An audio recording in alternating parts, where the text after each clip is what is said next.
Welcome to My Favorite CX, a podcast that celebrates exceptional customer experiences.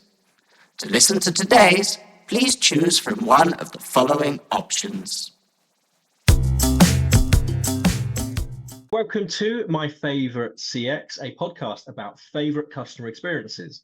I'm Chris Holt from Holt CX Consultancy here in the UK. I'm joined today by Chris Dardis. Chris, welcome. Chris, good morning. How are you? It's nice to be on the show. I'm good, and thank you. Chris is an emergency guest as the calendar got the better of me, and we're recording this. I think it's the first time I've recorded one with only 2 days before it's due to release. So thank you, Chris, for saving me. That's all right, Chris. No worries. I'm sure it'll be good. Yeah, so I think what you do is great. I really like the series, and I'm looking forward to having a chat. And for those that don't know you, Chris, so you're head of CX solutions at SVL Business Solutions, a nice platinum partner.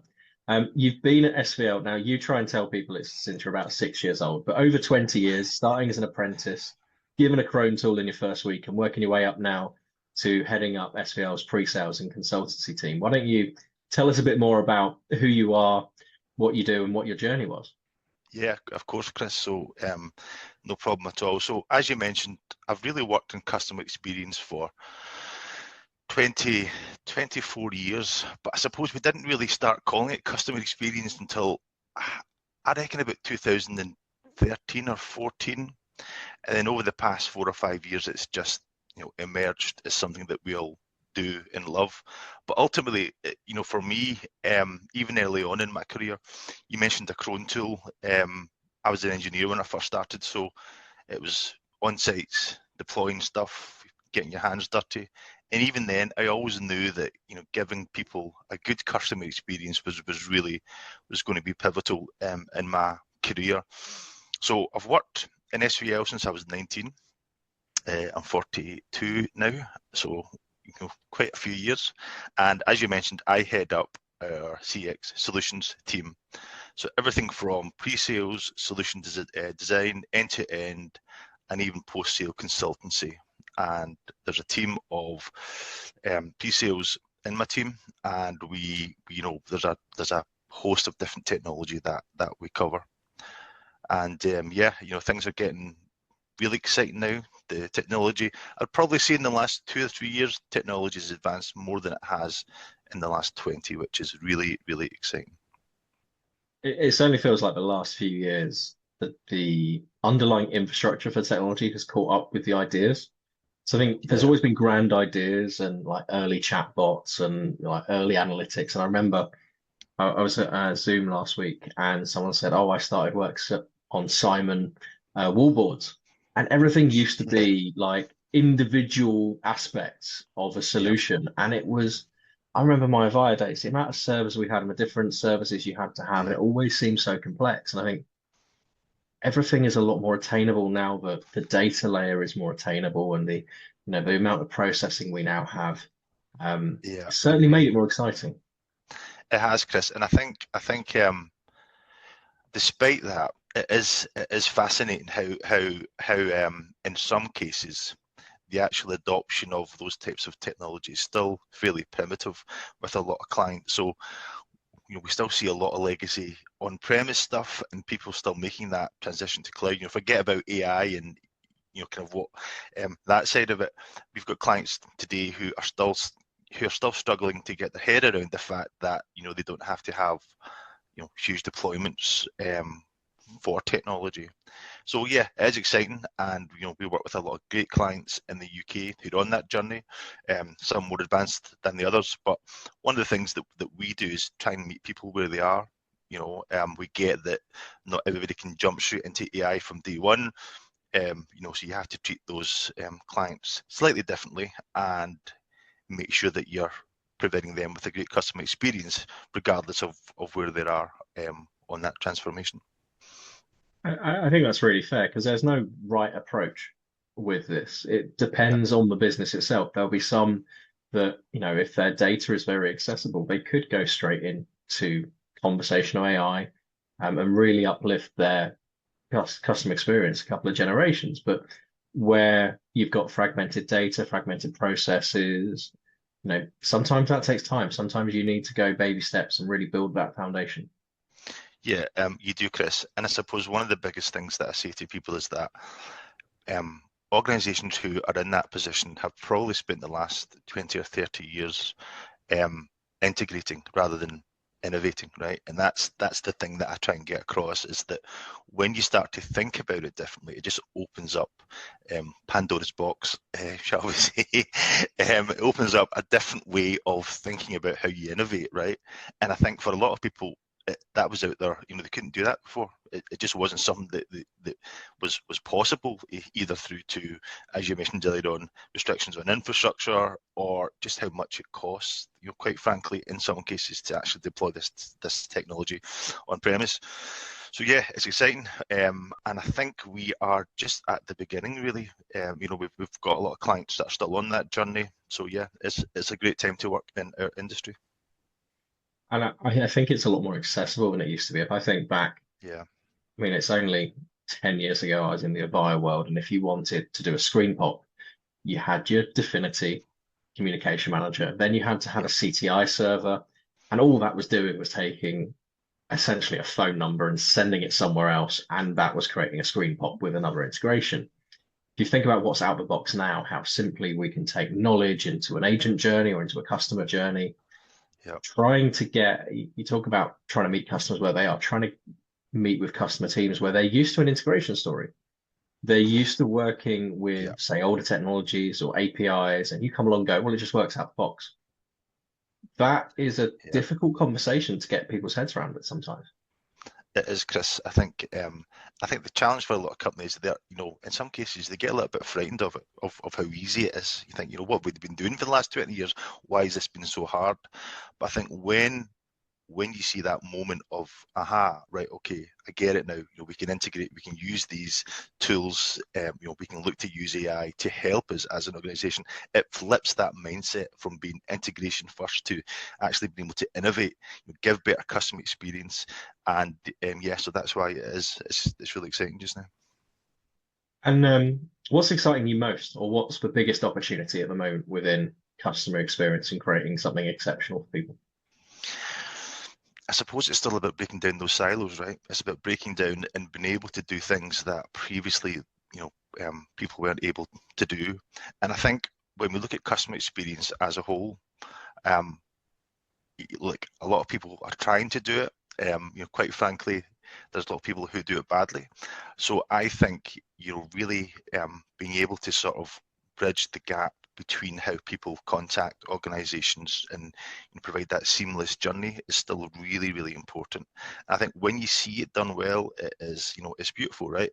The challenge is that up to this point, a lot of the technology stacks haven't allowed companies to do that, so there's disjointed, fragmented platforms that cause frustration, right?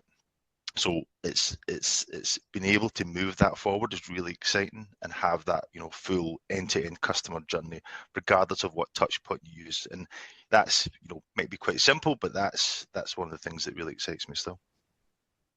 And you're right, when people do that well, it's exceptional. It's We've great, had right? quite a few stories of that on the podcast already, of like where whatever channel, it's equity with other channels. And sadly, we're not quite there yet. As much as we like to celebrate the good on this, we're not there yet. Yeah, no, we're not. But the enablers are there to make this more easy. Yeah, they are, Chris. And I think people are starting to see that, and not everyone's there yet. But it will be really interesting the next 5-6 years as AI gets, more prevalent in organizations. What does that mean for companies, and what does it mean, for that joined up approach across all touch points? Is it going to help it? Yes, you'd like to think so. So yeah, it'll be interesting to see where it goes. Well, I'll tell you what, Chris, let's focus on the good. First, we'll take a short break. We'll place our listeners on hold. We'll get them talking to Holty, see if they can have their needs serviced by our conversational bot, and then we'll come back and talk about one of your favorite customer experiences. Yeah, sure, Chris, no worries.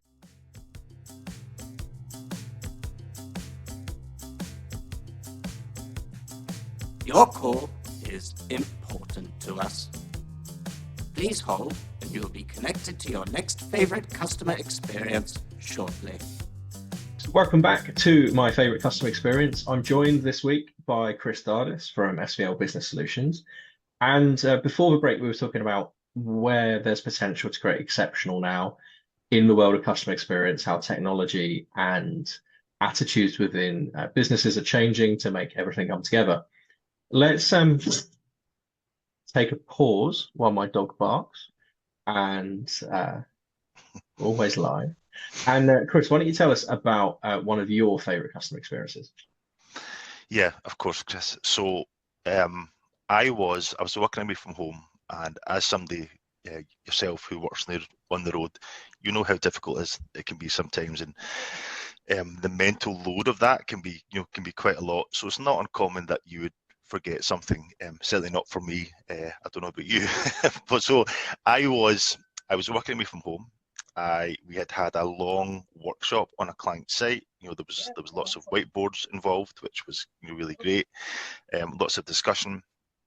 I arrived at my hotel. It was a Premier Inn. Arrived probably about 10:30 at night, and I was knackered. I got into my room and then realised that I had forgotten my toothbrush and toothpaste. So phone reception, and while they usually have spares, they didn't this night, and it was one of these Premier Inns that there was nothing really near it. So I'm thinking, well, how to get around this problem, because the next day I had a meeting first thing, was really early. There wasn't any shops close by. There was nothing in the hotel, and I was like, I don't want to have furry teeth, if we go to a meeting tomorrow, right? So the girl in reception said, look, I'm starting tomorrow. I'm starting at 6:30 tomorrow morning. And she said, and on the way to my work, I can get off a bus, I can go to a 24-hour shop, I can get you, what you need, and I'll leave it on your door for you. And I was like, oh my God, that's like, thank you so much. And so the next morning when I woke up, as described, on my door, there was a nice toothbrush, toothpaste, and a wee note from the girl saying, yeah, thanks for this, listen, on the house, don't worry about it, type of thing.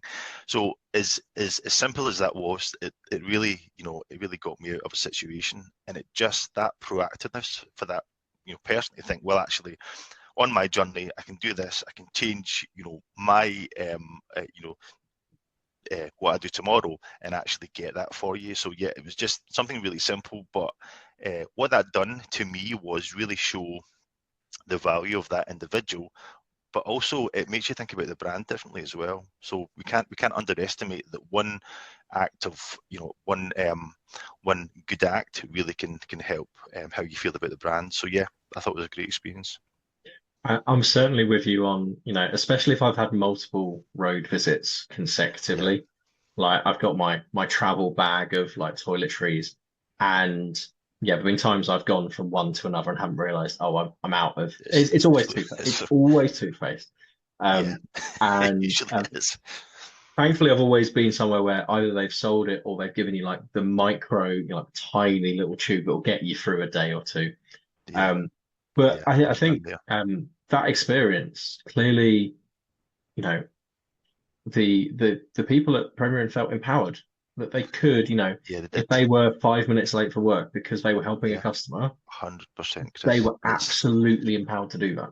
Yeah, and it goes from that thing about being reactive to being proactive, right? This person had an idea, they're able to sort of map out their journey for the next day, change it, to give somebody a good customer experience. And obviously we're talking about, toothpaste, but like that, it could be anything, right? It just, it was really refreshing. I mean, they've easily said, yeah, there's nothing here, we're really sorry, there's nothing we can do to help, but they didn't.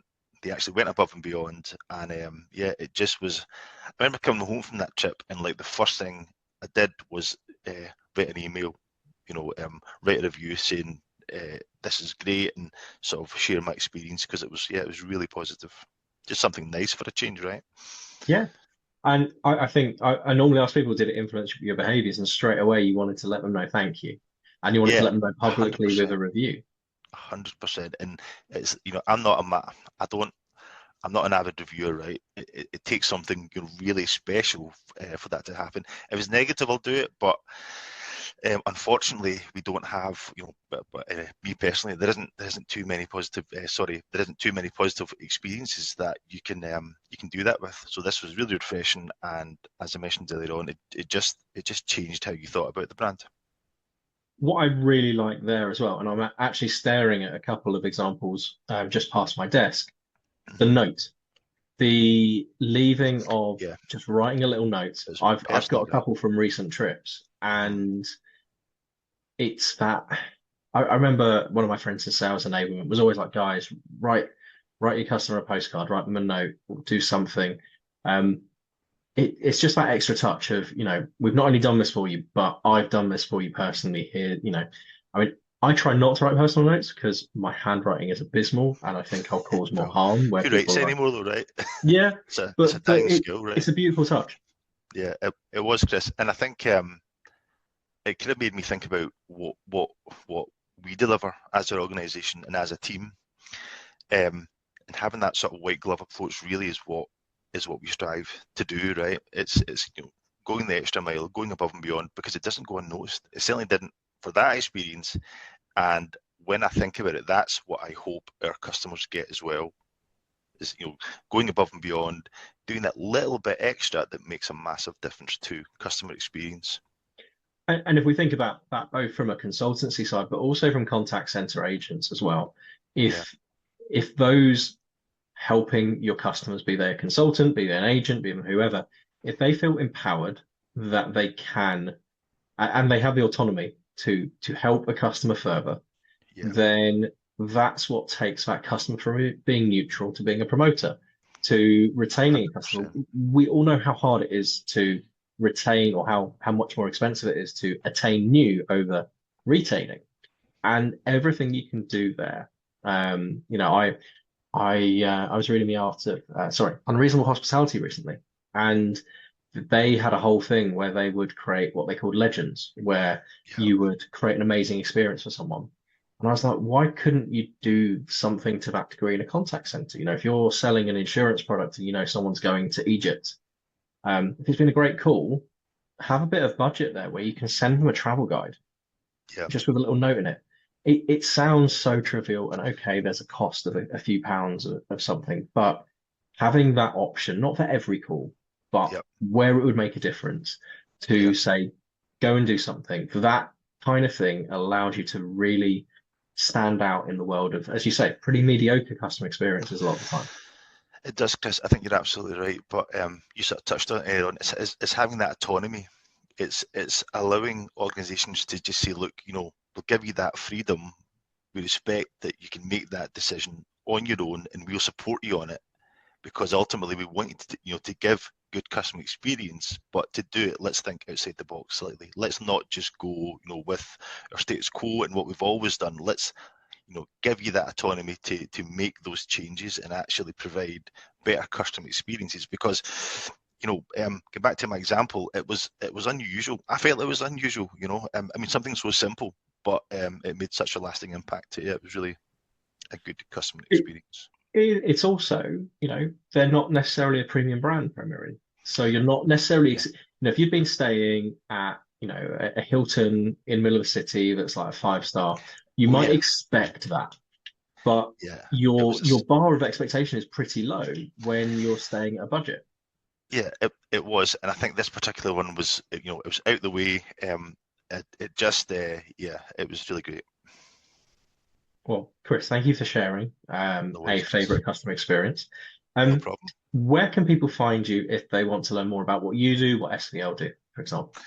Sure. So SVL have a website which I can share. You can also hook me up on LinkedIn as well. We also have, every year we have customer events where we share best practices, not just from SVL, but our customers as well. And that's really important, because one of the things that SVL really like is for our customers to share stories, share experiences, because ultimately that's what drives innovation, drives ideas as well. And we have that every year. I don't think there's any dates for that this year, but just keep checking LinkedIn and you'll see it when it's there. So we'll put those links in the show notes, and there'll be QR codes on the screen as you've been talking there as well. I think also that's a really lovely point, because the idea of getting different customers together in one place.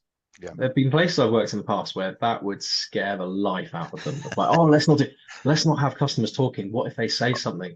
Yeah, It's like, well, exactly, yeah, but exactly. what if they say something good?